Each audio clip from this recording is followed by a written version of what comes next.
दोस्तों 2019 में रेलवे का दो नोटिफिकेशन निकला था, RRB NTPC 2019 and railway group D का नोटिफिकेशन निकलने के बाद मैंने दोनों ही एग्जाम के लिए अप्लाई किया और मैंने दोनों ही एग्जाम को क्रैक किया था। आरआरबी एनटीपीसी 2019 से मुझे लेवल 5 में सीनियर क्लर्क का पोस्ट मिला और रेलवे ग्रुप डी का एग्जाम भी क्रैक करने के बाद मेरा सिलेक्शन हुआ था फिजिकल एफिशिएंसी टेस्ट यानी कि पीईटी एग्जाम के लिए मेरा सिलेक्शन हुआ था। लेकिन रेलवे ग्रुप डी का पीईटी टेस्ट मैंने इसीलिए स्किप किया था क्योंकि मुझे पता था कि एनटीपीसी एग्जाम में मेरा स्कोर बहुत ही बढ़िया है और मेरा सिलेक्शन किसी ना किसी पोस्ट में तो हो ही जाएगा। इसलिए मैंने ग्रुप डी का पीईटी टेस्ट स्किप किया था ताकि कोई और डिजर्विंग कैंडिडेट को मेरा पोस्ट मिल सके। अभी रेलवे ग्रुप डी का नोटिफिकेशन इस बार भी निकला है और आपने शायद अभी तक इसके लिए फॉर्म फिल कर भी लिया होगा। अभी आपको चाहिए एक प्रॉपर सॉलिड स्ट्रेटेजी जिसको फॉलो करके आप फर्स्ट अटेम्प्ट में ही इस एग्जाम को क्रैक कर ले और आपका सिलेक्शन कोई ना कोई एक पोस्ट में हो जाए रेलवे ग्रुप डी का। मैं आज आपको खुद मेरे रेलवे एग्जाम्स क्रैक करने के एक्सपीरियंस से बताऊंगा कि आपको रेलवे ग्रुप डी एग्जाम के लिए कैसे प्रिपरेशन करना है और कैसे आपको स्ट्रेटेजी फॉलो करना है ताकि आप फर्स्ट अटेम्प्ट में ही इस एग्जाम को क्रैक कर ले और आपको रेलवे ग्रुप डी से कोई ना कोई एक पोस्ट तो मिल ही जाए। मैं ये मान के चल रहा हूं कि आप बिल्कुल बिगिनर लेवल का कैंडिडेट है, आपको कुछ नहीं आता है, तो मैं ये सोच के ही प्रिपरेशन आपको बताऊंगा कि अगर आप बिगिनर लेवल का कैंडिडेट है तो आपको कैसे प्रिपरेशन करना है। तो ये जो स्ट्रेटेजी मैं अभी बताने वाला हूं ये both beginner level and advance level दोनों ही कैंडिडेट्स फॉलो कर सकते हैं, दोनों ही कैंडिडेट्स को फायदा होगा। सब्जेक्ट वाइज स्ट्रेटेजी बताने से पहले मैं आपको कुछ चीजों को लेकर सावधान करना चाहता हूं। सबसे पहले तो आपको ये नहीं सोचना है कि ये रेलवे ग्रुप डी का एग्जाम है, 10th पास का एग्जाम है, इसीलिए इसका एग्जाम इजी होने वाला है। मैं आपको बोलता हूं कि आप जाके एक बार रेलवे ग्रुप डी का प्रीवियस ईयर क्वेश्चंस उठा के देखिए, कुछ शिफ्ट में एनटीपीसी जैसा लेवल मेंटेन किया गया था, तो इसका एग्जाम भी थोड़ा मॉडरेट ही होता है और इसमें बहुत सारे लोग अप्लाई करते हैं तो इसका कंपटीशन लेवल भी बहुत ज्यादा होता है, तो उसी हिसाब से आपको प्रिपरेशन करना है। नंबर 2, इसका प्रिपरेशन स्ट्रेटेजी एनटीपीसी जैसा नहीं होने वाला है क्योंकि इसमें जीके, जीएस, करंट अफेयर्स और जनरल साइंस टोटल सब कुछ मिला के पूरा पेपर का 45% ये होता है। मतलब 100 मार्क का क्वेश्चन होगा आपका एग्जाम में, रेलवे ग्रुप डी के एग्जाम में, और उसमें से 45 questions GK, GS, current affairs और जनरल साइंस को मिला के आएगा। तो आपको इसका स्ट्रेटेजी थोड़ा सा अलग आपको फॉलो करना है जो मैं आपको बताऊंगा। और नंबर 3, अभी मार्केट में बहुत सारा पेड कोर्स निकलेगा और निकल भी चुका है रेलवे ग्रुप डी से रिलेटेड, जिसमें आपको यह बताएगा कि आपको एक पेड कोर्स लेना है जिसमें सभी सब्जेक्ट्स कंबाइन करके वो लोग प्रिपरेशन करा देंगे। General science, GK, maths, reasoning सब कुछ एक ही पेड कोर्स में आपका हो जाएगा। तो वो पेड कोर्स आपको लेने के लिए बोलेगा, लेकिन आपको वो सब पेड कोर्स से आपको बचना है। वो सब पेड कोर्स पूरा टाइम वेस्ट है, बिल्कुल नहीं लेना है। वो पेड कोर्स बस आपका पैसा बर्बाद होगा, टाइम बर्बाद होगा, आपका सिलेक्शन कभी नहीं होगा। तो आपको ये 3 चीज फॉलो करना है। अभी हम लोग बात कर लेंगे GK, GS and current affairs को लेके। जनरल साइंस के बारे में हम लोग बाद में बात करेंगे। अभी एक बार देख लेते हैं कि आपको जीके, जीएस, करंट अफेयर्स कैसे प्रिपरेशन करना है। सबसे पहले हम लोग देखते हैं कि जीके, जीएस में और करंट अफेयर्स में previous year railway group D में कितना क्वेश्चंस किस किस टॉपिक से पूछा गया था। तो railway group D previous year mark distribution मैंने यहाँ पे पूरा लिख के रखा है, जहां पे आप लोग देख सकते हैं general awareness and current affairs दोनों को मिला के 20 क्वेश्चंस पूछा गया था। 20 मार्क्स का मतलब हर एक क्वेश्चन 1 मार्क का पूछा गया था, जिसमें से हिस्ट्री का, ancient, medieval, modern and world, ये चारों को मिला के ऑन एन एवरेज हर एक शिफ्ट में 2 क्वेश्चंस पूछा गया था। पॉलिटी से हर एक शिफ्ट में 3 क्वेश्चंस पूछा गया था ऑन एन एवरेज। जियोग्राफी और इकोलॉजी दोनों को मिला के 3 क्वेश्चंस, इकोनॉमिक्स से 2 क्वेश्चंस, कंप्यूटर से इन वेरी फ्यू शिफ्ट, मतलब कुछ ही शिफ्ट ऐसा था जिसमें कंप्यूटर का क्वेश्चन देखा गया था, उसमें 1 क्वेश्चन देखा गया था। कंप्यूटर का वेटेज कम है। स्टैटिक जीके से 2 क्वेश्चन ऑन एन एवरेज हर एक शिफ्ट में पूछा गया था। मिसलेनियस जो भी मिक्स्ड जीके का क्वेश्चन है, 1 क्वेश्चन पूछा गया था on an average. Railway related question, जो मतलब रेलवे का जोनल हेडक्वार्टर कहां पे है, टोटल आरआरबीस कितना है, ट्रेन रिलेटेड क्वेश्चंस, ये सभी questions in very few shift, मतलब बहुत ही रेयर शिफ्ट है जहां पे रेलवे का 1 क्वेश्चन हमको मतलब देखने को मिला था। तो रेलवे से जो रेलवे का मतलब क्वेश्चन का जो वेटेज है बहुत ही कम है, लेकिन फिर भी आपको करना है। करंट अफेयर्स से आपका एक बार वेटेज देखिए, करंट अफेयर्स का 5 क्वेश्चंस पूछा गया था, बहुत ज्यादा वेटेज है ऑन एन एवरेज। मतलब ये ऑन एन एवरेज है, ये जो भी क्वेश्चंस है, जितना भी क्वेश्चंस है ऑन एन एवरेज है। मतलब करंट अफेयर्स का किसी शिफ्ट में तो 7 to 8 क्वेश्चंस भी पूछा गया था। मतलब अगर हर एक शिफ्ट को हम लोग मिला दे और एवरेज निकाले तो करंट अफेयर्स का 5 क्वेश्चंस ऑन एन एवरेज हर एक शिफ्ट में पूछा गया था, जिसमें से 6 months to 1 year का current affairs in many shift, बहुत सारे शिफ्ट में 6 months to 1 year का पूछा गया था। लेकिन कुछ शिफ्ट में 1 साल से पुराना भी करंट अफेयर्स पूछा गया था, in not rare shift, in some shift. मतलब थोड़ा सा शिफ्ट तो था, मतलब 20 to 30% शिफ्ट में 1 साल से पुराना भी करंट अफेयर्स का क्वेश्चंस रेलवे ग्रुप डी में पूछा गया था। तो ये है railway group D general awareness and current affairs का मार्क डिस्ट्रीब्यूशन। अभी आपने देखा कि जब last time railway group D का एग्जाम हुआ था तब GK GS and current affairs से हर एक टॉपिक से कितना कितना क्वेश्चंस पूछा गया था। अभी जीके जीएस में अच्छा स्कोर करने के लिए आपको थोड़ा दिमाग से सोचना है और बेवकूफ नहीं बनना है। अभी बहुत सारा पेड कोर्स निकलेगा, बहुत सारे रिनाउंड टीचर्स पेड कोर्स निकालेंगे, आपको कोई भी पेड कोर्स नहीं लेना है। मैंने मेरे लाइफ में कभी भी जीके जीएस के लिए कोई पेड कोर्स नहीं लिया था और मैंने जीके जीएस में बहुत अच्छा स्कोर किया था। आपको सिर्फ सेल्फ स्टडी करना है। आप 100% सिलेबस सेल्फ स्टडी से ही कंप्लीट कर सकते हैं। अभी आप लोग सोच रहे होंगे कि जीके जीएस के लिए पेड कोर्स नहीं लेना है तो यूट्यूब से हम लोग फ्री क्रैश कोर्स कर लेंगे, फ्री जो है लेंदी वीडियोस देख लेंगे। मैं आपको यह भी रेकमेंड करूंगा कि जीके जीएस में आप लेंदी वीडियोस फ्री में देखना भी बंद कर दीजिए, अवॉइड कीजिए, जितना हो सके अवॉइड कीजिए। जैसे अगर मैं एक एग्जांपल देता हूं तो जियोग्राफी में एक टॉपिक है ड्रेनेज सिस्टम ऑफ इंडिया। ये अपने आप में बहुत लेंदी टॉपिक है, बहुत वास्ट टॉपिक है। अगर इसका कॉन्सेप्ट आप देखने जाए यूट्यूब में तो 1.5 to 2 आवर का वीडियो आपको मिल जाएगा यूट्यूब में। ड्रेनेज सिस्टम ऑफ इंडिया को लेके आपको वीडियो मिल जाएगा। अगर आप 1.5 घंटा से 2 घंटा एक ही टॉपिक देखने में टाइम वेस्ट करेंगे जीके में, ड्रेनेज सिस्टम ऑफ इंडिया एक मतलब फॉर एग्जांपल अगर आप देखने में टाइम वेस्ट करेंगे तो 1 से 2 घंटा आप टाइम वेस्ट कर रहे हैं और आपका जो कंपटीटर है वो multiple questions, previous year repeated questions related to drainage system of India पढ़ के आपसे ऑलरेडी बहुत ज्यादा आगे चला जाएगा। तो आपको जीके का फ्री टॉपिक्स भी यूट्यूब से देखना अवॉइड करना चाहिए क्योंकि लेंदी वीडियोस अभी देखने का टाइम नहीं है। लेंदी वीडियोस देखने से कोई फायदा नहीं होगा। आप जो भी वीडियो आपको देखने का मन कर रहा है उस वीडियो का, उस टॉपिक का जितना भी प्रीवियस ईयर रिपीटेड क्वेश्चंस है वो आपको प्रीवियस ईयर बुक में मिल जाएगा। वही क्वेश्चंस आप करके जाइए, आप मेरा यकीन मानिए बहुत अच्छा आप स्कोर करेंगे। तो ना ही आपको पेड कोर्स लेना है और ना ही आपको लेंदी वीडियोस देख के यूट्यूब में कोई भी कॉन्सेप्ट से रिलेटेड लेंदी वीडियोस देख के आपको टाइम वेस्ट करना है। कुछ भी आपको नहीं करना है, आपको सिर्फ 100% सेल्फ स्टडी करना है। उसी से आपका जीके का 100% सिलेबस कंप्लीट हो जाएगा। अभी सेल्फ स्टडी कहां से करना है? 3 बुक्स मैं आपको रिकमेंड करूंगा। टोटल 4 बुक्स है करंट अफेयर्स को लेके। 3 बुक्स में से एक है अरिहंत या लूसेंट, या आप दोनों ही बुक्स एक साथ यूज कर सकते हैं। अरिहंत एंड लूसेंट आप कॉन्सेप्ट सीखने के लिए यूज कर सकते हैं। एक और बुक है black book of general awareness, उसमें एसएससी वाला पीवाईक्यू प्रीवियस ईयर क्वेश्चंस आपको मिल जाएगा। एसएससी का जितना भी रिपीटेड क्वेश्चंस है वो आपको मिल जाएगा। एसएससी का क्वेश्चंस भी कभी कभी रिपीट होता है, जीके में तो रिपीट होगा ही, कॉन्सेप्ट एक ही है, उसमें से ही मतलब क्वेश्चंस रिपीट होता है एसएससी एंड रेलवे एग्जाम्स में। उसके साथ एक और बुक है जिसका नाम है पिनेकल प्रीवियस ईयर रेलवे का जो भी क्वेश्चंस है प्रीवियस ईयर में वो सभी क्वेश्चंस आपको मिल जाएगा पिनेकल में। या तो आप पिनेकल का प्रीवियस ईयर क्वेश्चन बुक आप खरीद सकते हैं रेलवे से रिलेटेड, या फिर आपको जो भी प्रीवियस ईयर क्वेश्चन रेलवे वाला आपको अच्छा लगता है बुक वो आप खरीद लीजिए। मतलब है आपको रेलवे प्रीवियस ईयर बुक से ही आपका मतलब है, आपको कोई पर्टिकुलर पब्लिकेशन से आपका मतलब नहीं है, क्योंकि प्रीवियस ईयर क्वेश्चन हर बुक में सेम ही रहता है। तो रेलवे प्रीवियस ईयर क्वेश्चन से रिलेटेड कोई भी बुक आप खरीद लीजिए। मैं पिनेकल प्रेफर करता हूं, लेकिन आपको जो भी मर्जी है आप वो खरीद लीजिए, उससे आप प्रिपेयर कीजिए। उसके साथ साथ आपको रिसेंटली जो भी रेलवे का एग्जाम्स हुआ है, जो भी रेलवे का एग्जाम्स रिसेंटली हुआ है, मतलब ग्रुप डी आते आते कोई और भी रेलवे का एग्जाम हो जाएगा, तो ग्रुप डी से पहले जितना भी रेलवे का एग्जाम्स रिसेंटली हुआ है वो सभी क्वेश्चंस आपको एक बार गो थ्रू कर लेना है, सभी क्वेश्चंस आपको पढ़ लेना है, तब आप बहुत बढ़िया स्कोर करेंगे। आपका टॉप लेवल का प्रिपरेशन हो जाएगा जीकेजीएस में। उसके साथ साथ रेलवे ग्रुप डी एग्जाम से 2 महीना पहले आपको करंट अफेयर्स के लिए फोकस करना स्टार्ट कर देना पड़ेगा, क्योंकि करंट अफेयर्स में on an average 5 to 6 questions पूछा जाएगा इस बार। प्रीवियस ईयर भी इतना मतलब यही ट्रेंड था, करंट अफेयर से 5 to 6 क्वेश्चंस पूछा गया था। तो इस बार भी यही ट्रेंड रहने का बहुत ज्यादा हाई चांस है। तो करंट अफेयर्स का ऑलरेडी बहुत हाई वेटेज है, करंट अफेयर्स आप इग्नोर नहीं कर सकते। रेलवे ग्रुप डी एग्जाम से 2 महीना पहले आपको करंट अफेयर्स बुक लेके बैठना है। और मैं आपको ये रेकमेंड करूंगा कि आपको करंट अफेयर्स से रिलेटेड भी हर रोज वीडियो नहीं देखना है। हर रोज का करंट अफेयर वीडियो आप देखेंगे या हर रोज करंट अफेयर आप करेंगे तो भी आप इंटेंशनली आपका टाइम वेस्ट कर रहे हैं। आपको करंट अफेयर्स के लिए रेलवे ग्रुप डी एग्जाम से 2 महीना पहले एक बुक लेके बैठना है जिसका नाम है speedy book of current affairs.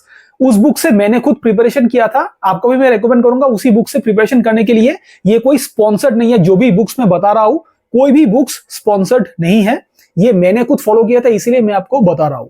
तो स्पीडी का करंट अफेयर्स बुक लेके आप 2 महीना पहले एग्जाम से लेके बैठिए और हर एक इंपॉर्टेंट टॉपिक्स जो आपको लगता है कि रेलवे ग्रुप डी में रिपीट हो सकता है या फिर क्वेश्चंस पूछा जा सकता है, वो सभी टॉपिक्स आपको speedy book of current affair से रेलवे ग्रुप डी एग्जाम से 2 महीना पहले लेके बैठना और सब कुछ आपको कंप्लीट कर लेना है, तो आपका करंट अफेयर्स भी बहुत बढ़िया से प्रिपरेशन हो जाएगा। अभी जीके एंड करंट अफेयर्स के लिए आपको हर रोज 2 घंटा फिक्स रखना है। ये मैं जनरल साइंस के बारे में बात नहीं कर रहा हूं, जनरल साइंस का मैं बताऊंगा, लेकिन सिर्फ GK GS and current affairs के लिए आपको हर रोज 2 घंटा आपको देना ही है, तब आपका बहुत बढ़िया प्रिपरेशन हो जाएगा। करंट अफेयर्स तो अब से आप स्टार्ट नहीं करेंगे, एग्जाम से 2 महीना पहले ही आप स्टार्ट करेंगे। अभी 2 घंटा आप पूरा जीके जीएस को दीजिए, एग्जाम से पहले वो 2 घंटा आप डिवाइड कर देंगे, GK GS and current affairs दोनों के बीच में आप डिवाइड कर देंगे। तो डेली आपको 2 घंटा अगर आप टाइम देते हैं जीके जीएस को और करंट अफेयर्स को, आपका बहुत बढ़िया प्रिपरेशन होगा। अगर आपको जीके जीएस 90 डेज में प्रिपरेशन करना है, बहुत अच्छे से 90 डेज का आपको अगर शेड्यूल चाहिए, तो मैंने जीके जीएस का 90 days strategy NTPC CBT1 and CBT2 exam के लिए मैंने ऑलरेडी मेरे चैनल पे अपलोड कर दिया है।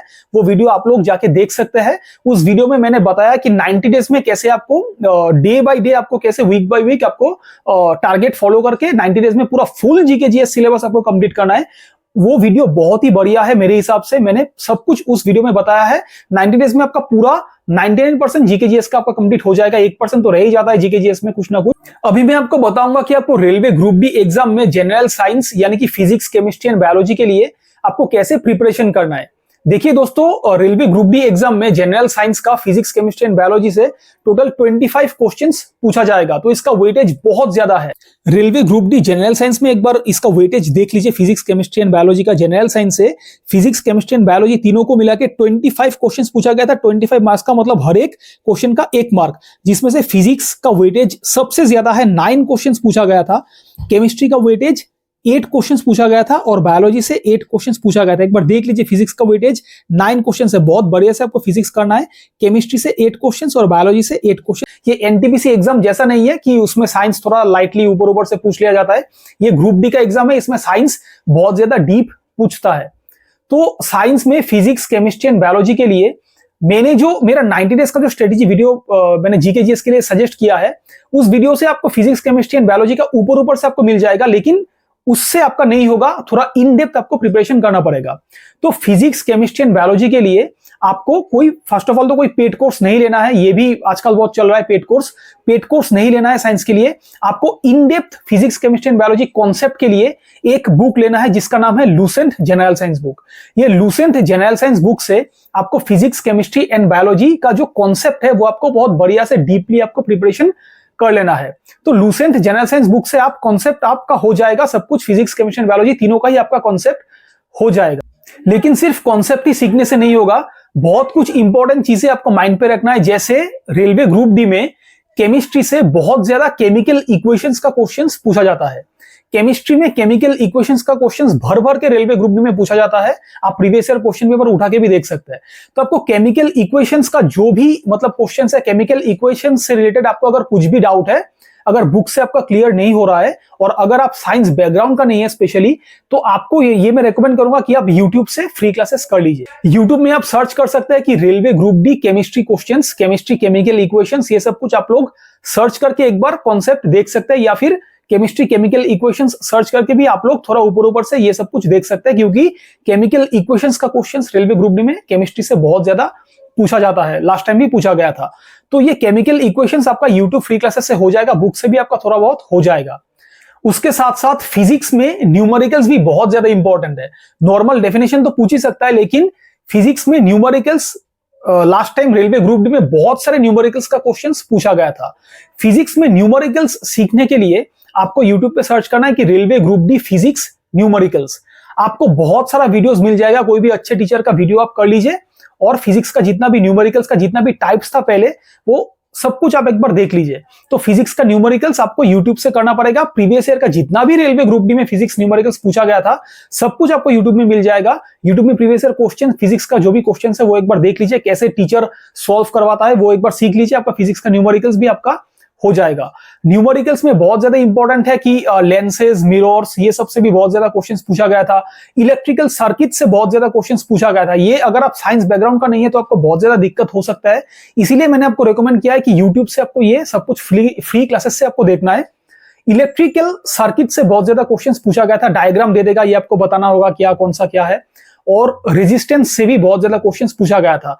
तो mirrors, lenses, electrical circuits, resistance etcetera, ये सभी क्वेश्चंस आपको बहुत इंपॉर्टेंट है आपके लिए रेलवे ग्रुप डी एग्जाम के लिए। ये आपको यूट्यूब से पूरा बढ़िया से कर लेना है। तो केमिस्ट्री के लिए केमिकल इक्वेशंस बहुत ज्यादा इंपॉर्टेंट है कॉन्सेप्ट के साथ, और फिजिक्स में आपका न्यूमेरिकल्स बहुत ज्यादा इंपॉर्टेंट है कॉन्सेप्ट के साथ। ये सब कुछ दोनों ही आपको यूट्यूब से कर लेना है।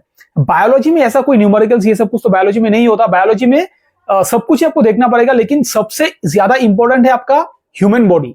ह्यूमन बॉडी में जितना भी जो भी सिस्टम्स है, reproductive system, nervous system, excretory system, circulatory system, सभी सिस्टम्स आपको बहुत बढ़िया से एक बार देख लेना है। बहुत ज्यादा क्वेश्चंस पूछा गया था लास्ट टाइम में भी। तो रेलवे ग्रुप डी का बायोलॉजी आपका पूरा लूसेंट जनरल साइंस बुक से पूरा कॉन्सेप्ट आपका क्लियर हो जाएगा, लेकिन उसमें से ह्यूमन बॉडी आपको थोड़ा डीपली पढ़ना है। बाकी का बायोलॉजी आप ऊपर ऊपर से भी पढ़ सकते हैं, लेकिन ह्यूमन बॉडी बहुत डीप में जाके आपको पढ़ना होगा। एक बार प्रीवियस ईयर क्वेश्चन पेपर भी देख लीजिए कैसे कैसे क्वेश्चंस पूछा जाता है, तब आपका बहुत बढ़िया से हो जाएगा। मैंने ऑलरेडी मेरे 90 डेज जीकेजीएस स्ट्रेटेजी वीडियो में मैंने बता भी रखा है कि ह्यूमन बॉडी से भी क्या क्या क्वेश्चंस इंपॉर्टेंट है, वो आपको 90 डेज शेड्यूल में ही मिल जाएगा। उसके साथ साथ आपको यूट्यूब में सर्च करना है कि railway group D previous year general science papers, उसमें आपका फिजिक्स, केमिस्ट्री, बायोलॉजी सब कुछ आपका मिल जाएगा। सब कुछ आप देख सकते हैं, और स्पेशली फिजिक्स एंड केमिस्ट्री का तो हर एक टाइप आपको करना है। जो भी जितना भी न्यूमेरिकल्स है, केमिकल इक्वेशंस है, सब कुछ आपको करना है, तब आपका जनरल साइंस का प्रिपरेशन बहुत बढ़िया होगा। जनरल साइंस के लिए आपको अभी से हर रोज आपको 1 घंटा मिनिमम देना ही है। 1 घंटा से कम भी मत दीजिए, और 1 घंटा से ज्यादा देना भी टाइम वेस्ट होगा। 1 घंटा आप अलग करके सेपरेट करके रखिए। हर रोज आपको 1 घंटा मिनिमम देना ही पड़ेगा जनरल साइंस के लिए, तब आप बहुत बढ़िया से जनरल साइंस आपका प्रिपरेशन हो जाएगा। हम लोग मैथ्स के बारे में बात करेंगे कि आपको रेलवे ग्रुप डी एग्जाम में आपको मैथ्स कैसे प्रिपरेशन करना है, ताकि आप मैथ्स में बहुत ही बढ़िया स्कोर करें। देखिए दोस्तों, GK GS and general science एक ऐसा सब्जेक्ट है जिसमें 45 मार्क्स का क्वेश्चन पूछा जाएगा रेलवे ग्रुप डी एग्जाम में, और आप गारंटी के साथ नहीं बोल सकते कि आप बहुत ही बढ़िया स्कोर करेंगे, क्योंकि GK GS and general science का लेवल अनएक्सपेक्टेड होता है। कुछ भी लेवल का क्वेश्चन पूछा जा सकता है। तो अगर आप बाई चांस कम भी स्कोर करते हैं जीके जीएस एंड साइंस में, तो उसी कम स्कोर को कंपेंसेट करने के लिए आपके पास 2 और सब्जेक्ट है, जो है मैथ्स एंड रीजनिंग। तो मैथ्स एंड रीजनिंग में आपको बहुत ही हाई स्कोर करना पड़ेगा, आपको टॉप स्कोर करना पड़ेगा। रीजनिंग की स्ट्रेटेजी के बारे में मैं थोड़ी देर बाद बताऊंगा, लेकिन अभी हम लोग मैथ्स के बारे में डिस्कस करेंगे। मैथ्स का मार्क डिस्ट्रीब्यूशन मैं इसीलिए नहीं बता रहा हूं क्योंकि मैथ्स का mark distribution railway group D previous year exam में बहुत ही स्कैटर्ड था। मतलब एक शिफ्ट में एक टॉपिक से 3-4 क्वेश्चंस भी पूछा गया था, और दूसरे शिफ्ट में उसी सेम टॉपिक से एक भी क्वेश्चंस नहीं था। तो मतलब कुछ भी रैंडमली क्वेश्चंस का मार्क डिस्ट्रीब्यूशन था। तो मैथ्स में मार्क डिस्ट्रीब्यूशन ज्यादा इंपॉर्टेंट नहीं है, क्योंकि क्वेश्चंस बहुत ही ज्यादा स्कैटर्ड है मैथ्स में भी और रीजनिंग में भी। तो मैथ्स आपको सब कुछ ही पढ़ना है। एक बार रेलवे ग्रुप डी का नोटिफिकेशन देख लीजिए, उसमें मैथ्स का जो भी टॉपिक्स है, जितना भी टॉपिक्स है, सब कुछ आपको बहुत बढ़िया से कर लेना है।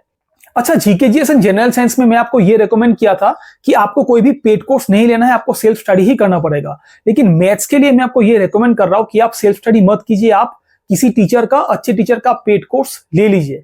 देखिए दोस्तों, मैथ्स में पेड कोर्स लेना बहुत ही ज्यादा इंपॉर्टेंट है। मैंने भी मैथ्स में पेड कोर्स लिया था। अगर आप बिगिनर है तभी इंपॉर्टेंट है। अगर आप थोड़ा सा भी एडवांस लेवल का कैंडिडेट है, अगर आपका कुछ साल हो गया, 2-3 साल हो गया प्रिपरेशन करते हुए, तब आपको पेड कोर्स लेना उतना भी इंपॉर्टेंट नहीं है। लेकिन मैं आपको रेकमेंड करूंगा कि अगर आप बिगिनर लेवल का कैंडिडेट है, तो बिल्कुल किसी अच्छे टीचर का आप पेड कोर्स एक बार ले लीजिए। उसमें वो टीचर जो है आपको सभी टाइप्स कवर करा देगा, सभी हर एक चैप्टर से हर एक टाइप्स आपको कंप्लीट करा देगा। तो आपका मैथ्स में कोई बहुत ज्यादा प्रॉब्लम नहीं होगा।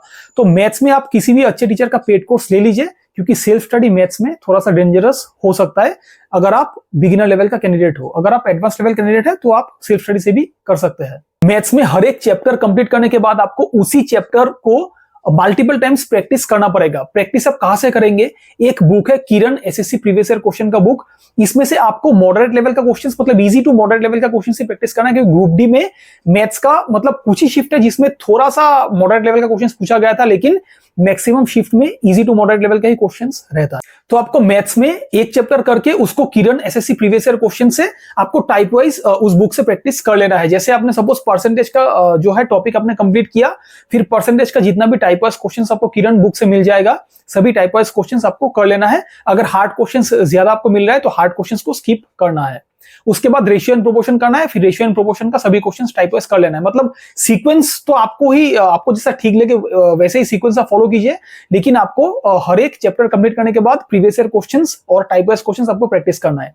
और पूरा सिलेबस कंप्लीट हो जाने के बाद आपको railway group D and NTPC previous year का जितना भी क्वेश्चन है मैथ्स का, सब कुछ आपको कंप्लीट करना है। मेरे टेलीग्राम ग्रुप में भी आपको प्रीवियस ईयर का क्वेश्चंस मिल जाएगा, जितना भी शिफ्ट है सभी का क्वेश्चंस आपको मिल जाएगा। तो पूरा 100% सिलेबस कंप्लीट हो जाने के बाद आपको last time railway group D and NTPC का जितना भी मैथ्स का क्वेश्चंस है, सब कुछ आपको प्रिपरेशन आपको प्रैक्टिस कर लेना है। और मतलब रिसेंटली जो भी रेलवे का एग्जाम्स हुआ है, सभी रिसेंट पेपर्स भी करना बहुत ज्यादा इंपॉर्टेंट है। रिसेंट एग्जाम्स का पेपर अगर आप नहीं करते तो आप बहुत ही पीछे रह जाएंगे प्रिपरेशन में।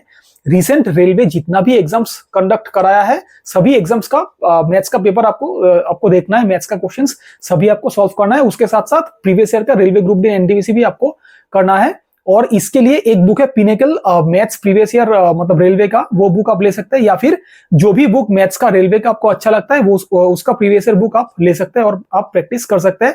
आपका बहुत बढ़िया प्रिपरेशन हो जाएगा मैथ्स में। मैथ्स में कम टाइम में ज्यादा क्वेश्चन सॉल्व करने के लिए आपको फास्ट कैलकुलेशन आना चाहिए।